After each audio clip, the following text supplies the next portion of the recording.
ছেলেবেলায় আমরা ছিলাম গরিব, কিন্তু একদম ছোটদের ঐশ্বর্য সম্পর্কে ধারণাটা বড়দের মতো নয় বোধহয়।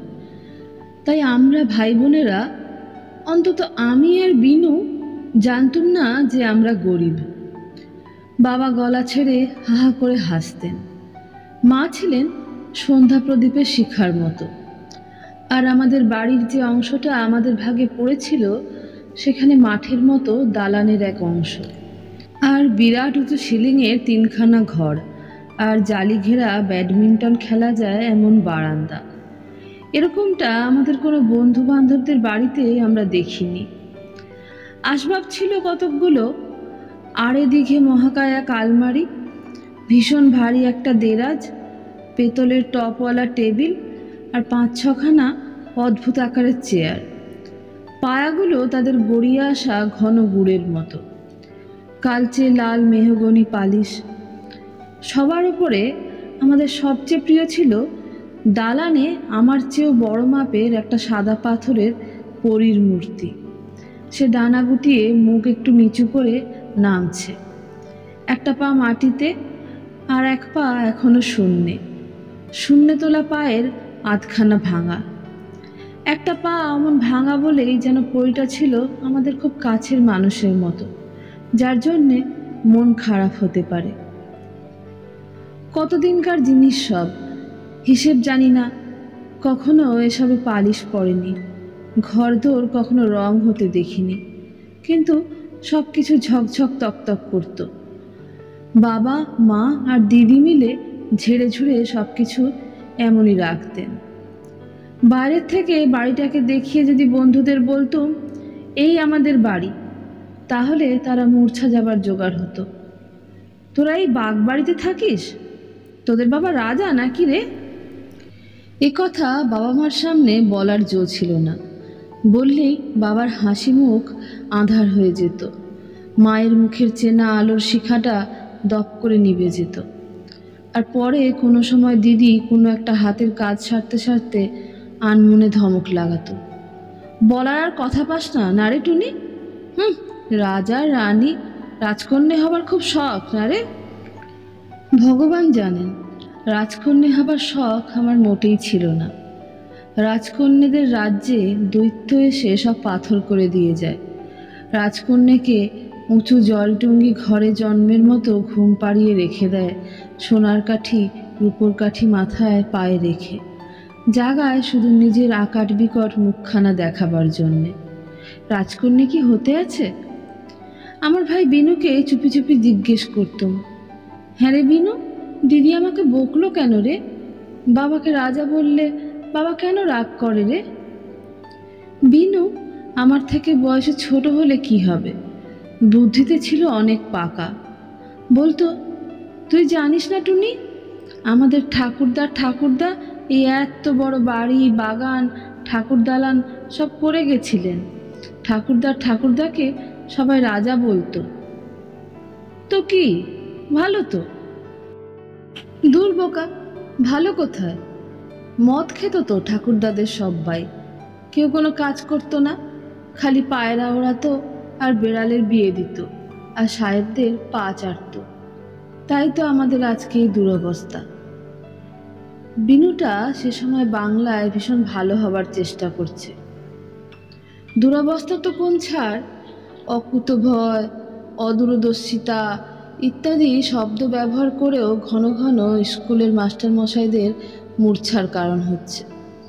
যাই হোক, বিনুর কথাবার্তা থেকে আমি বোকা মেয়ে খালি এইটুকু উদ্ধার করতে পারতুম, রাজা হওয়াটা খুব খারাপ, রাজারা খুব খারাপ লোক হয়, বোধহয় আমাদের পাড়ার হাত কাটা তেঁতুলদার চেয়েও খারাপ।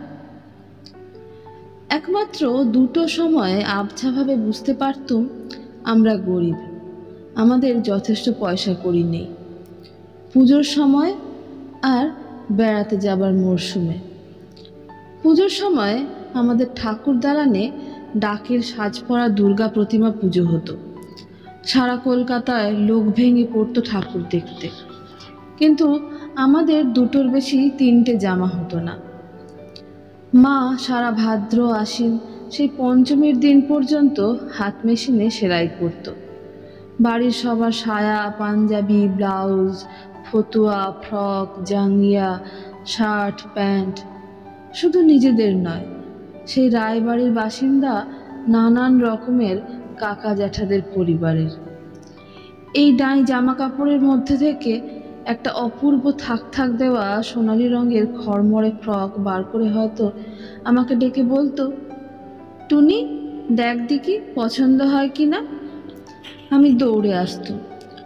অমন জামা পছন্দ না হয়ে পারে? বলতুম, মা এটা অষ্টমীর দিন পরবো তো?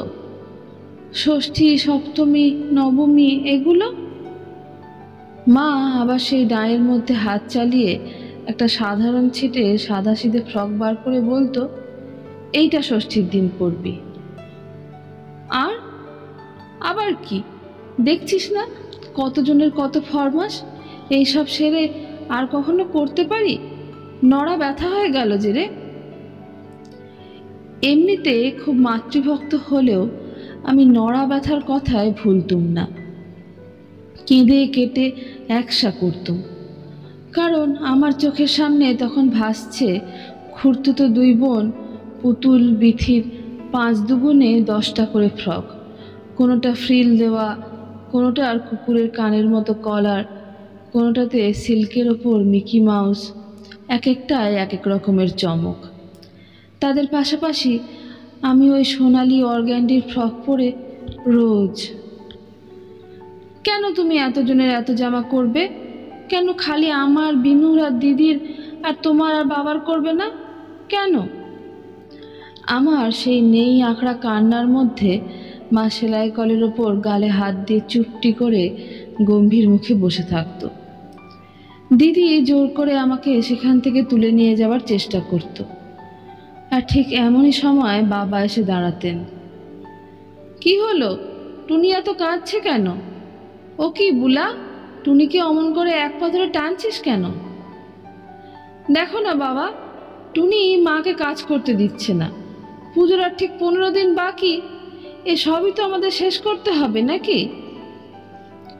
দিদি মাকে সাহায্য করত। বোতাম বসানো, বোতাম ঘর করা, হেম সেলাই করে দেওয়া, সিল্কের জিনিস তৈরি করার সময় টান টান করে ধরে বসে থাকা, সব। বাবা সমস্ত শুনে গম্ভীর হয়ে যেতেন। পরদিন দুপুরবেলা গরদঘর্ম হয়ে কোথা থেকে ফিরে এসে ডাকতেন, টুনি, টুনটুনি, টুনটুনি। আমি ছুটতে যেতে হাতে একটা বাক্স ধরিয়ে দিয়ে বলতেন, দেখো তো টুনি, পছন্দ হয় কি না। বাক্সের ভেতর থেকে বেরোতো সাদা ধবধবে সুইস সিল্কের লেস দেওয়া স্বর্গীয় ফ্রক, তার জায়গায় জায়গায় ছোট্ট ছোট্ট এমব্রয়ডারির ফুলের গোছা। ফ্রকটা তুলে নিয়ে তার ভেতরে নাক ডুবিয়ে আমি শুধু সেই গন্ধটুকু নিতাম প্রাণ ভরে, হারিয়ে যেতুম গন্ধটার ভেতর। আমি তখন একটা খুশির পুতুল, ডুবে যাচ্ছি সুখের সাগরে। আর ঠিক সেই সময় মা এসে দাঁড়াতো। এ কি গো, এ ফ্রক কোত্থেকে আনলে? এ যে অনেক দাম। কোত্থেকে? New market. ইস, কত নিল? সুন্দর কিনা সেটা বলো আগে, অত দাম দাম করছো কেন? সুন্দর তো বটেই, দামটাও কত সুন্দর সেটাও আমার জানা দরকার। 45 টাকা। কি বললে? 45 টাকা? এতে যাও 3খানা ফ্রক হয়ে যেত গো। কোথা থেকে? আহ, চুপ করো না এখন। এর পরেও আছে জুতো, মোজা, রিবন, পুজোর কদিনের নানা বায়না। মা কথা শেষ না করে চলে যেত। রাত্রিরে দিদি গায়ে হাত বুলোতে বুলোতে বলতো, টুনি, বাবার না একটা খুব দরকারি জিনিস কেনার ছিল, সেটা বাদ দিয়ে তোর অত দামি ফ্রকটা কিনে এনেছে। তুই কাল বাবাকে বলবি ফ্রকটা ফেরত দিতে, বলবি ওটা তোর পছন্দ নয়। হ্যাঁ? কি করে মিছে কথা বলবো? আমার যে জামাটা খুব পছন্দ দিদি। বাবা দরকারি জিনিসটা অন্য টাকা দিয়ে কিনুক না। দিদি বলতো, বলবি সাদা জামা আমার পছন্দ না, তুই আর জামা নিবি না। আমি তখন কাঁদো কাঁদো হয়ে বলতুম, তোমরা সবাই বিচ্ছিরি, আমার জামাটা এত পছন্দ, তবু ওটা অপছন্দ বলতে বলছো। পুতুল, বিথি, পরি, দীপু, মঞ্জু সবাই এক এক দিন এক একটা জামা পরবে, সবাই। খালি আমি। কথা শেষ করতে পারতুম না, ফুপিয়ে ফুপিয়ে কাঁদতে থাকতুম।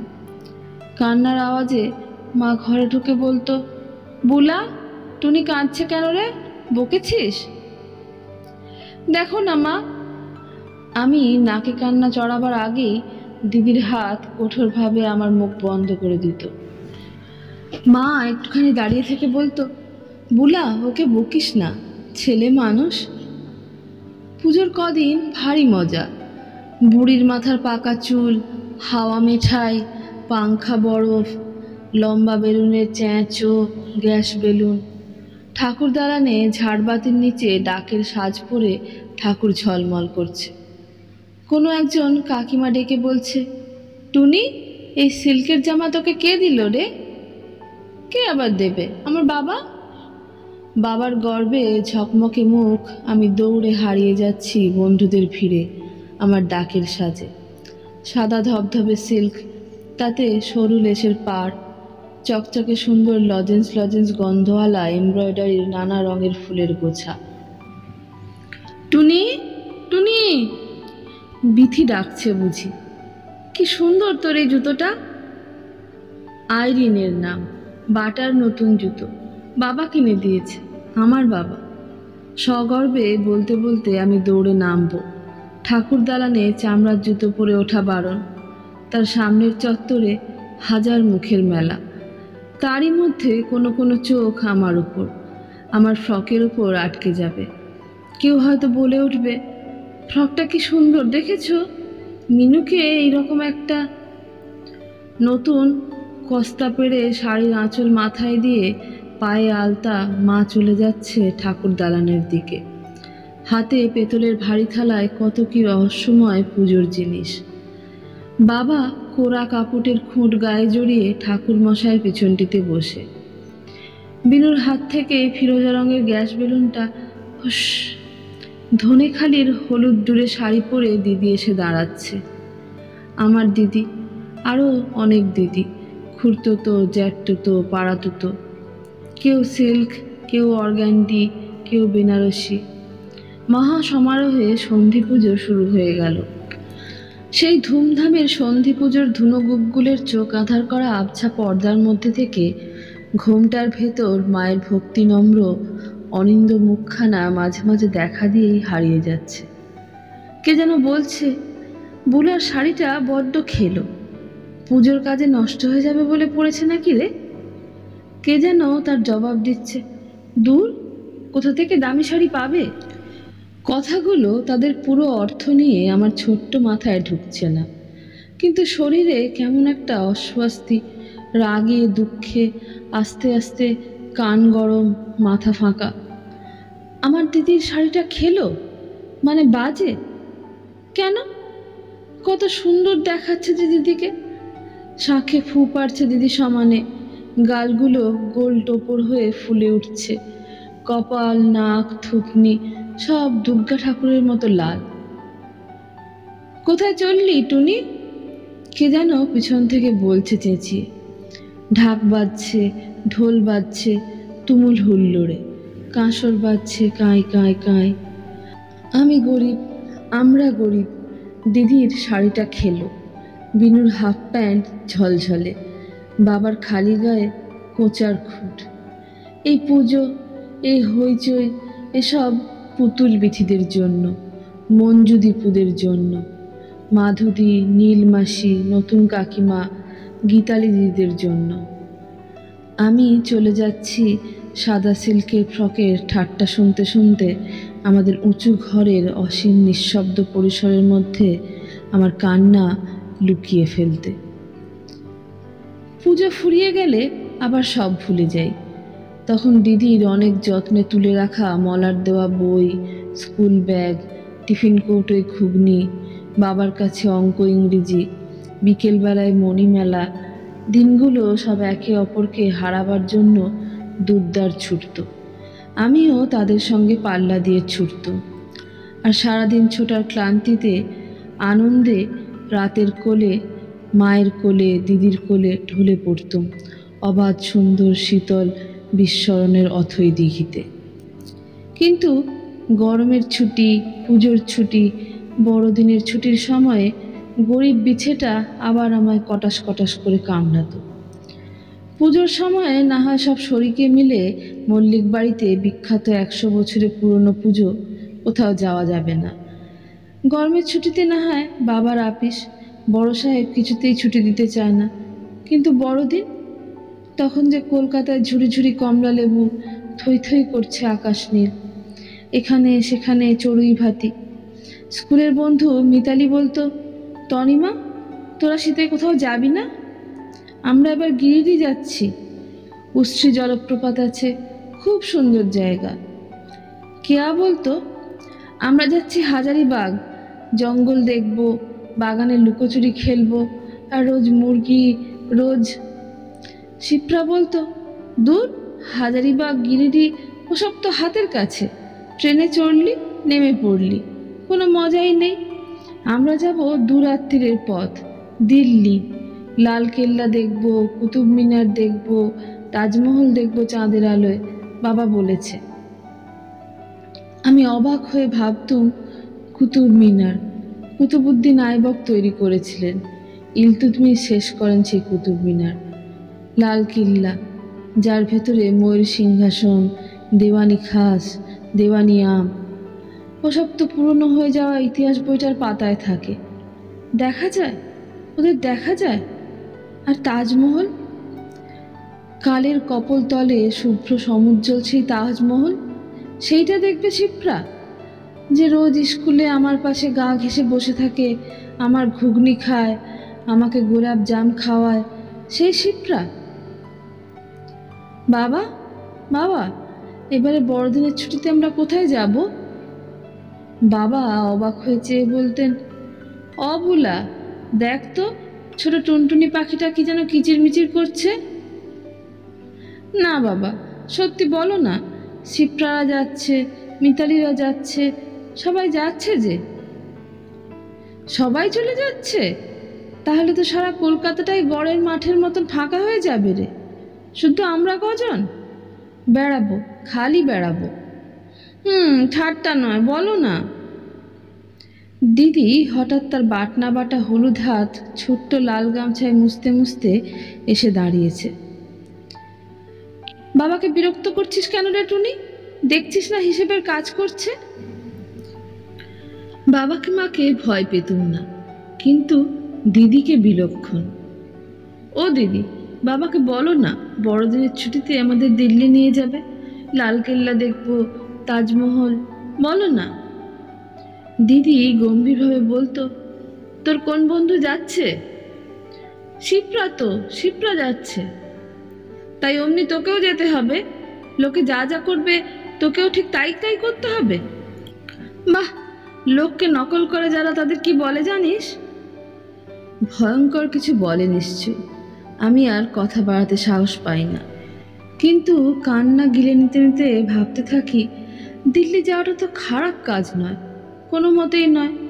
তাহলে রাত্রিরে ঘুমের ঘোরে মায়ের গলা শুনি, সত্যি কাছাকাছি, খুব কাছাকাছি থেকেও যদি। দিদির গলা, তুমি চুপ করো তো মা, এই করতেই বাবার প্রাণ বেরিয়ে যাচ্ছে, ছোটরা তো ওরকম অবুঝপনা করবেই। আবার ঘুমিয়ে পড়ি, ছোট্ট একটা বিছে বুকের ভেতরে নিয়ে। বিছেটা কুটুস কুটুস কামড়াবে, গর্তের মধ্যে সেঁধবে, আর ঘুমের মধ্যে কে যেন বলতে থাকবে, তোদের টাকা পয়সা নেই, তোরা কি করে, তোর বাবার টাকা পয়সা নেই, তোরা কি করে। ট্রেনের চাকার ঘ্যান ঘ্যানে আওয়াজের মতোই সারা রাত সেই শব্দগুচ্ছ আমার আধ ঘুমন্ত অভিমানী মাথার মধ্যে গুম গুম করে বাজবে। আমি যাচ্ছি, আমি ট্রেনে চড়েছি ঠিকই, কিন্তু সে ট্রেন দিল্লি যায় না, হাজারিবাগ যায় না, উশ্রী যায় না, এক নিদারুণ দুঃখের দেশে, নেই নেই গরিবের দেশে নিয়ে যায়। সেখানে বাবাদের টাকা থাকে না, দিদিদের শাড়ি খেলো হয়, খাটো শাড়ি সেমিজ পরে রাতুল চরণে আলতা মায়েরা অবিশ্রান্ত ঘুরে বেড়ায় কাজের পাকে। সেবার কিন্তু বাড়িতে ভারী একটা আনন্দের ব্যাপার ঘটল। বিদেশি টিকিট মারা নীলচে নীলচে চিঠি আমাদের বাড়িতে মাঝে মাঝেই আসতো। একদিন ওই রকম একটা চিঠি নিয়ে বাবা ঝলমলে মুখে দালানের শেষে রান্নাঘরের মুখে এসে দাঁড়ালেন। ওগো শুনছো, ফুটকুন আসছে যে। মা তোলা উনুনে দুধ বসিয়েছিলেন। উঠে দাঁড়িয়ে আরো ঝলমলে মুখে বলল, ফুটকুন ঠাকুরপো? সত্যি? হ্যাঁ গো, সব্বাই, ফুটকুন, স্টেলা, ছেলে মেয়ে। মা ব্যস্ত হয়ে বলল, আমাদের এখানে? সে কি গো, মেম সাহেব, তার সাহেব মেম, ছেলে মেয়ে থাকবে কোথায়? কি খেতে দেব? বাবা হাসি মুখে বললেন, তবে শোনো ফুটকুন কি লিখেছে। প্রিয় মেজদা, এবার দেশের এবং আমাদের বাড়ির সাবেকি পুজো দেখাতে ফ্যামিলি নিয়ে দেশে যাচ্ছি। তোমার কাছেই থাকবো। অন্য কোথাও তো আমাদের জায়গা হবে না। আমাদের থাকা নিয়ে একদম উদ্বিগ্ন হবে না। আমি লাউ শাকের চচ্চড়ি খাবো মটর ডালের বড়া দিয়ে, লাউ চিংড়ি, পটল ভাজা, মোরলা মাছের বাটি চচ্চড়ি, যদি সম্ভব হয়। আর এরা খায় আলু সেদ্ধ, বাঁধাকপি সেদ্ধ, বিন আধ সেদ্ধ, কাঁচা টমেটো, কাঁচা গাজর। শুধু জলটা একটু ফোটানোর ব্যবস্থা করবে। পুজোটা কাটিয়ে আমরা একটু বাইরে বেরোবো, তারপর ফিরে আসবো। 3 সপ্তাহের ছুটি। মেজ বৌদির চরণে আমার প্রণাম দিও। বুলা কত বড় হলো, তোমার ফুটকাই দুটোকে তো আমি দেখিইনি। ইতি তোমাদের ফুটকুন। দিদিও ততক্ষণে এসে দাঁড়িয়েছে। হাসি মুখে বলল, আমি ব্যবস্থা করে দিচ্ছি বাবা, তুমি ভেবো না। সাহেব কাকা, স্টেলা কাকিমা থাকবে আমাদের ঘরে। তোমাদের ঘরে থাকবে লীলা আর সুভাষ। বৈঠকখানা তক্তপোষে বিনু আর তুমি, মেঝেতে বিছানা করে আমি, মা আর টুনটুনি। বাবা বললেন, দেখলে তো, হয়ে গেল। বুলা না হলে কিছু হয়? বলে বাবা মধুক্ষরা দৃষ্টিতে দিদির দিকে চাইলেন। জন্মে থেকে বোধহয় আতুর ঘর থেকে শুনছি সাহেব কাকা, সাহেব কাকা, ফুটকুন, ফুটকুন। এ বাড়ির এক ছেলে, আমাদের জ্যাঠতে তো না খুঁড়তুতো নাকি কাকা, ব্যারিস্টারি পড়তে গিয়ে নাকি আর ফেরেননি। ওখানেই মেম বিয়ে করে রয়ে গেছে। তার সাহেব ছেলে, মেম মেয়ে। তার বাবা রেগে মেগে তাকে ত্যায্য করে দিয়েছে। নিজের লোকেদের সঙ্গে সম্পর্ক নেই। খালি মেজদা মেজ বৌদি বলতে সাহেব কাকা অজ্ঞান। নিয়মিত চিঠি লিখে খোঁজ খবর নেন। সে বোধহয় আজ 17-18 বছর হয়ে গেল। সেই সাহেব কাকা মেম কাকি আসছেন। আমার আর বিনুর তো বুক গুড়গুড় করতে লেগে গেল। বাবা কোথা থেকে টাকা কুড়ি জোগাড় করে বাথরুমে একটা কোমোড আর একটা ছোট্ট বেসিন বসালেন। আমি আর বিনু চুপি চুপি হেসে গড়াগড়ি খাই। সাহেব মেমরা উবু হয়ে ড্যাশ বসতে পারে না, চেয়ার চাই, তাকে বলে কোমোড। হি হি, আমাদের হাসি আর ফুরোতে চায় না। তবে হাসির মধ্যে মধ্যে একটু ভাবনাতেও পড়ে গেছি। সাহেব দাদা দিদিদের সঙ্গে কথা বলবো কি করে? 2 ভাই বোনে মুখস্থ করতে থাকি। What is your name? My name is Miss Tanima Mallik. My name is Mister Binayak Mallik. Where do you live? I live at Jorabagan in Calcutta. তারপর বাসস্থানের প্রশ্নোত্তরটা দরকার লাগবে না বুঝে দুজনে আবার হাসতে থাকি। Which class do in read in? I read in class 4। I read in class 3। বলতে বলতে বিনুটার ধৈর্য শেষ হয়ে যায়। সে হাত পা ছুড়ে বলে ওঠে, হ্যাট ম্যাট ক্যাট কুট শুট দ্যাট র্যাট হাই ফাই নাই হাও মাও কাও খাও। বলতে বলতে দুপাটি দাঁত বার করে বগলে রবারের বল দিয়ে দে ছুট। বাবা একদিন শুনে ফেলে হেসে বাঁচেন না। বললেন, তোদের অত ইংরেজি বলতে হবে না, তোরা বাংলাতেই কথা বলবি। হড়বড় না করে একটু স্পষ্ট করে ধীরে ধীরে বলবি, তাহলেই বুঝতে পারবে। সাহেব নাম হয়ে গেলে কি হবে? ফুটকুন কোনোদিনও সাহেব ছিল না, হবেও না। চিকচিকে সিল্কের শাড়ি পরা, ঘাড়ের কাছে নুটু নুটু খোপা বাঁধা স্টেলা কাকিমা চারিদিকে তাকিয়ে বললেন, এ তো উঁচু গড়, এরকম আর্কিটেকচার বিউটিফুল স্ট্যাচুজ। এ তো ক্যাসেলে থাকে। তোমরা এ বাড়ি পাবলিক শোয়ের জন্য ওপেন করে দাও না কেন? আমাদের ওখানে কত এরকম বাড়ির ডিউক ব্যারনরা পাবলিকের জন্য ওপেন করে দিচ্ছে, তাইতে মেনটেন্যান্সের খরচা উঠে আসে। ফুটকুন কাকা চায়ে চুমুক দিতে দিতে বললেন, স্টেলা, তুমি আর এখানে তোমার ইংরেজি পাটোয়ারি বুদ্ধি নাই খেলালে? ইতিহাসের পাতা এখানে জীবন্ত হয়ে রয়েছে ডার্লিং, মিউজিয়াম হয়ে নেই। স্টেলা কাকিমা বললেন, পাটোয়ারি কি বললে? কোনো গালি নয় তো? খাবার দিকে তাকিয়ে এক চোখ টিপে ফুটকুন কাকা বললেন, কি যে বলো, তোমাকে বাংলা গ্রামারটা এখনো শেখাতে পারলুম না। বারোয়ারি পুজো বলছিলাম না, আমাদেরটা যদিও মল্লিক বাড়ির পুজো, এখন বারোয়ারিই হয়ে গেছে। কতজন শরিক এখন মেজদা? কথা ঘোরাতে পেরে ফুটকুন কাকা খুব খুশি। বাবা বললেন, 37 জন। লীলাদি বলল, Tuni, how cute, she is a little red riding hood. ওরা কিছুতেই সেদ্ধ খাবে না। সুভাষদা তার বাবার কথা শুনে বলল, ড্যাড বরাবর একটু সেলফিশ থাকছে, আমরা সব খাবো। স্টিলা কাকিমা বললেন, মেদ্দি, কালি জাল দিও না। এইভাবেই বিশাল বাড়ির অলি গলি, আনাচে কানাচে, লম্বা চওড়া দালান, জমাদারের ঘোরানো সিঁড়ি, 3-4টে ফুটবল খেলার মাঠের মতো ছাদ, আর এ কোণে ও কোণে বিস্ময় বালক বিস্ময় বালিকা এঞ্জেলের মূর্তি, দেওয়ালিগিরি, প্রাচীন পট, ফটোগ্রাফ এবং সর্বোপরি দুর্গাপুজো দেখতে দেখতে আমাদের ফুটকুন কাকাদের পরিবারের সঙ্গে ভীষণ আলাপ হয়ে গেল। আমার দিদি বুলা লীলাদির ভীষণ বন্ধু। সুভাষদার সঙ্গে বিনুর গলায় গলায় ভাব। দুজনে খালি ছাদে উঠে ঘুড়ি ওড়ায় আর বেড়ায়। উত্তর কলকাতার সব প্রাচীন সরু গলিঘুজি সুভাষদার দেখা চাই। আর আমি স্টেলা কাকিমার আদুরে। তিনি খালি বলেন, মেড্ডি, তোমার এই টুনি ডল আমি নিয়ে যাব। মা বলে, যাও না নিয়ে, যা কিচিরমিচির করে। সত্যি কিন্তু তখন আর নো করতে পারবে না। মা হাসত।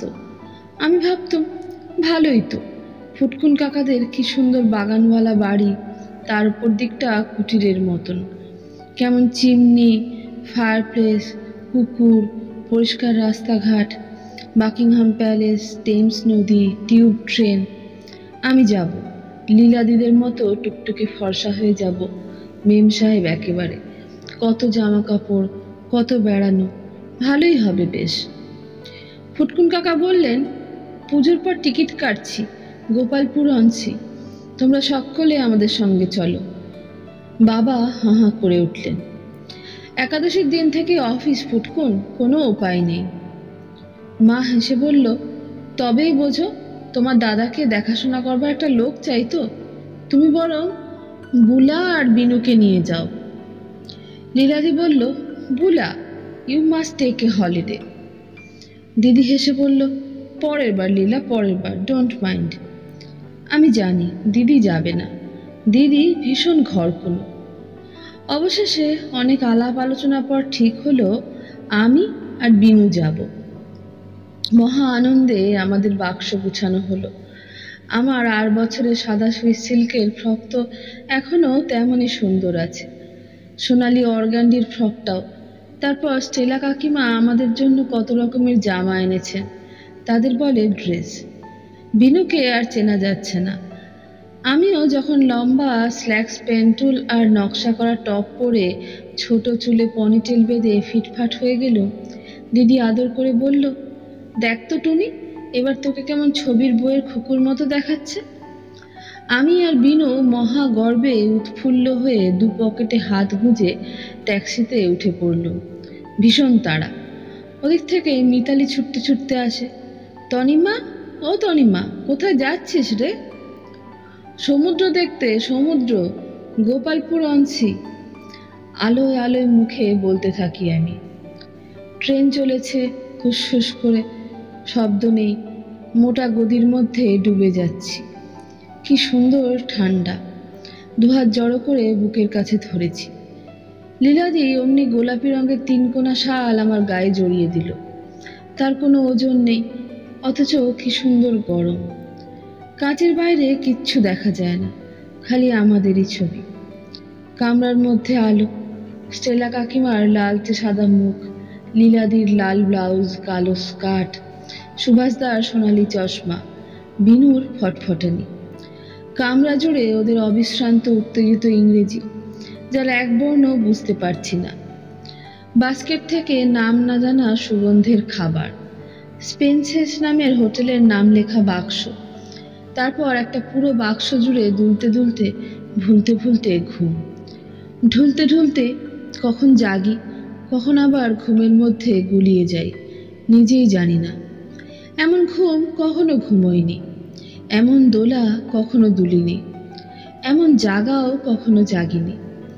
সিঁদুরের গোলার মতো সূর্য, মাঠের পর মাঠ, ডোবা, খাল, বিল, নদী, নালা, ঢকাঢক, পুল, সূর্য, পানকৌড়ি, সাদা বক, কালো ফেঙে, সূর্য। মাঠগুলো দূরে সরে যায়, আবার কাছে চলে আসে। গাছের পাতার ফাঁক দিয়ে সূর্য। বিনু চলেছে, টুনি চলেছে, টুনি চলেছে, বিনু চলেছে। লীলাদি কোলে বইয়ের পাতায়, বিনুর হাতে লজেন্স ছানা। মেম কাকিমা, সাহেব কাকা, সুভাষ দাদা খবর পড়ে, লাফিয়ে নামে, লাফিয়ে ওঠে। টুনি চলেছে অনেক দূরে, বিনু চলেছে অনেক দূর। পুরনো শহর, পুরনো বাড়ি, নোংরা গলি, ধ্যাত তেরিকা। ঘ্যাঙর ঘ্যাঙর, চরকা ঘ্যাঙর, ঈদুজ্জোহা, ঈদল ফিতর, টুনি বিনুর প্রথম ট্যুর, দেখতে দেখতে বেরহামপুর। হোটেলের গাড়ি এসেছে টুনিদের নিয়ে যেতে। মস্ত বড় ভ্যান গাড়ি যেতে যেতে অবশেষে তার চাকা বসে যায় বালিতে। টুনিতে বিনুতে চুপি চুপি বলা বলি করে, ঠিক যেমন ট্রেনের গদিতে ওরা ঢুকে যাচ্ছিল, তেমনি গাড়িটা বালির গদিতে ডুবে যাচ্ছে। বলতে বলতে ওরা হেসে ওঠে। ফুটকুন কাকু বলেন, হাসলি কেন রে টুনটুনিটা? কাকিমা বলেন, ছোটরা শুধু শুধু হাসে, কোনো কেনো নাই। তারপর হঠাৎ দিক বলে এক অবাক দৃশ্য, অবাক শব্দ। টুনি বিনু বিস্ময়ে চুপ, একদম চুপ। সুভাষদা লাফিয়ে নামছে, হু হু করে ছুটে যাচ্ছে ক্যামেরা নিয়ে। কাকিমা দাঁড়িয়ে পড়ে বললেন, ও ইটস ওয়ান্ডারফুল। লীলাদি বলে, it's better than Brighton. Futkun কাকা টুনি বিনুর দিকে তাকিয়ে এক চোখ টিপে বলেন, দেখতে হবে তো কাদের দেশের সমুদ্র। সেই হোটেলটাও অবাক, অবাক তার ঘরদোর, বাথরুম, বিছানা, জানলা, বারান্দা, তার লাউঞ্জ ঘর, খানাপিনা, পাম গাছের শাড়ি। কিন্তু সবার থেকে আশ্চর্য ওই সমুদ্র। তার সামনেটা যেন গঙ্গা জলের সঙ্গে সাবানের ফেনা মেশানো, আর একটু দূরে অদ্ভুত সবুজ, যেন তার তলায় আলো জ্বলছে। তারপর নীল, নীল চিকচিকে ময়ূরকণ্ঠী নীল। বালির পাড়ে কত বালিয়াড়ি, মাথায় বসে সবুজ নীল, নীল সবুজ। ডিঙি ভেসে যায়, ভেসে ফিরে আসে। দূরে ট্রলার। এখানে চান করো না, পাথর আছে। বিনু শুনছে না। সুভাষদার সঙ্গে কালো পাথরের ওপর বসে বসে হাসতে হাসতে ঢেউ খাচ্ছে। টুনির অত সাহস নেই। সে কাকুর ছোট্ট প্যান্টের কিনারা ধরে জলে নামে। হুস করে মাথার ওপর দিয়ে ঢেউ চলে যায়। উঠতে না উঠতেই আবার ঢেউ। সারাদিন, সারা বিকেল সেই বিশাল পাড়াবারের তীরে টুনিরা করে খেলা। অদ্ভুত খোলা পোশাক পরে, সাদা হাত সাদা পা, লীলাদি, মেম কাকিমা বালির ওপর রোদ পোহায়, জলে নেমে যায়। ভালুকের মতো রোয়াওয়ালা নরম তোয়ালে জড়িয়ে উঠে আসে, মাথায় কেমন চুল ঢাকা টুপি। খেলতে খেলতে কাছাকাছি হলে বিনু কুলকুল করে হাসে, দেখ টুনি, আমরা কেমন বিলেতে এসেছি। টুনি যদি বলে, ব্যাট, বিনু তখন আঙুল তুলে দেখায়, ওই দেখ কত মেম, কত সাহেব। সত্যি, বালুবেলায় স্টেলা কাকিমা লীলাদির মতোই আধশোয়া হয়ে থাকে কত মেম, চোখে সানগ্লাস, ঢেউয়ের মাথায় লাল নীল ছোট প্যান্ট পরে নাগরদোলা খায় কত সাহেব। টুনিরা কাঁটা চামচে খায়, কোলে ন্যাপকিন পেতে। ঠিক কেয়ারফুলের মতো ন্যাপকিন গেলাসে থাকে। গাল না ফুলিয়ে শব্দ না করে খেতে শিখিয়েছে লীলাদি।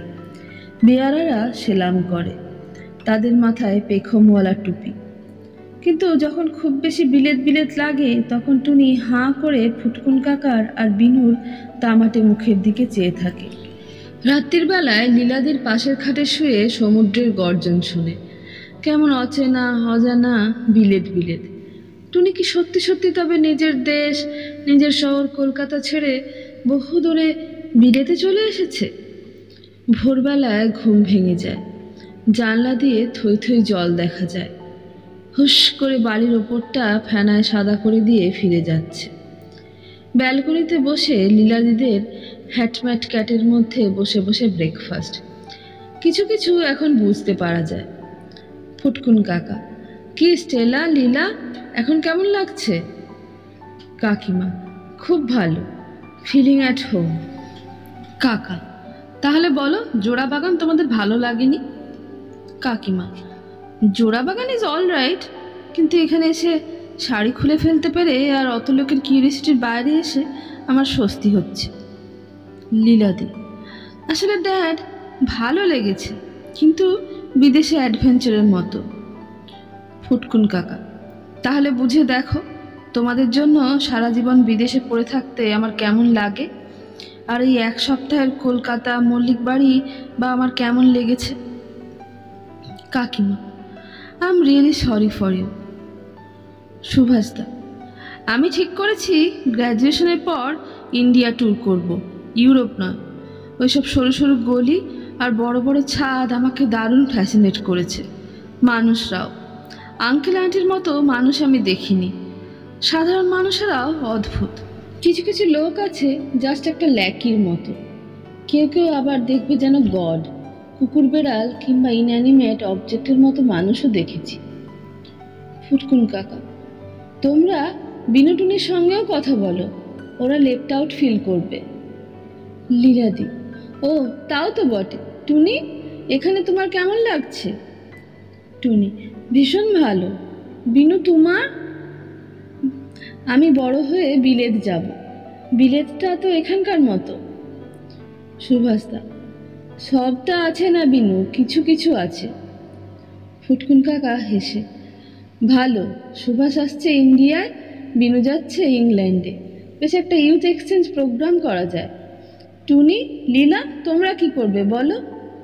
ও লীলা তো আবার। এবার ওরা চারজনে কোনো লুকোনো কারণে ভীষণ হাসতে থাকছে। বিনু কিছু না বুঝে হাসতে হাসতে ব্যালকনির রেলিংয়ের দিকে ছুটে গেছে।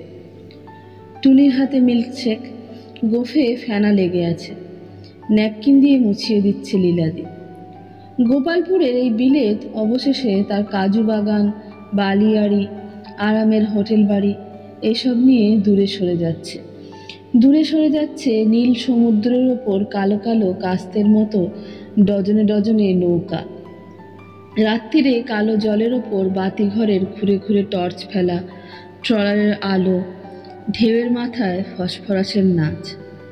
পড়ে থাকছে অনেক পেছনে গোপালপুর অংশী, বেরহামপুর নীল সমুদ্র, সবুজ সমুদ্র। টুনির চোখ গলছে চুপি চুপি। ফিরে চলেছে, ফিরে যেতেই হয়। নজর মিনার থেকে হাওয়া বেলুন ওড়ানো দেখা আর হবে না। আর হবে না ঢেউয়ের চূড়ায় পৃথিবীর রানী হওয়া, জলকন্যে হওয়া। বিশাল সমুদ্র চলে যাচ্ছে, কাছে চলে আসছে পুরনো শহর, পুরনো বাড়ি, পুরনো জীবন। ছেঁড়া মলাট, ফাটা বেঞ্চি, কালির দাগ, খ্যাংরা ঝাঁটা, ঝুড়ো গোঁফ, টাক মাথা, টিউবওয়েলের ঘটাং ঘটাং, হ্যাঁচ হাঁচি, ফিচকে হাসি, মোট জটলা, বস্তি ঝগড়া, সরু গলি। টুনি বিনুকে নিয়ে বাগবাড়ির চওড়া সিঁড়ি দিয়ে উঠছেন ফুটকুন কাকা। ধরা গলায় বলছেন বাবার হাত ধরে, আসছি মেজদা, আবার কবে দেখা হবে জানি না। লীলাদি বললে, thanks for the wonderful experience জেঠিমা, বোলা আই উইল মিস ইউ। কাকিমা বললেন, মেদ্দি আমাদের ওখানে চলে আসুন একবার। সুভাষদা বলল, বিনু, টুনি, উই মাস্ট মিট সুন। নেমে যাচ্ছে সবাই। এবার ট্যাক্সি, তারপর এয়ারপোর্ট, হোটেল, তারপর প্লেন। এখানে এখন জালি ঘেরা বারান্দায় নতুন শীতের কুসুম কুসুম সকাল। এখানে এখন মোটা মোটা কতকালের পুরনো পরিবর্গার নিচে নতুন টুনি, নতুন বিনু, আর পুরনো মা, পুরনো দিদি, পুরনো বাবা। বিনুর হাতে ঝিনুক থলি, টুনির মাথায় বেতের টুপি, বাবার কাঁধে কোচার খোট। মা হাসছে, দিদি হাসছে চিকন হাসি। বাবা ডাকলো, বিনু, বিনু। হাতের থলি খল বলাচ্ছে বিনায়ক। বাবা ডাকছে, টুনি, টুনটুনি। বাবার ছড়ানো দুই হাতের মাঝখান দিয়ে ঝপঝপাং করে ঝাঁপিয়ে পড়ছে টুনি।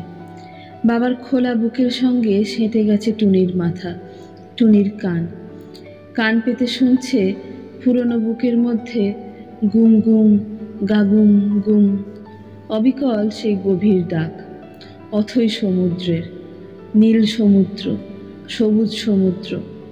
ভেতরের এক অপরূপ অন্ধ আলোড়ন ঢেউ হয়ে ছুটে আসছে, অবিশ্রান্ত, কোজাগর।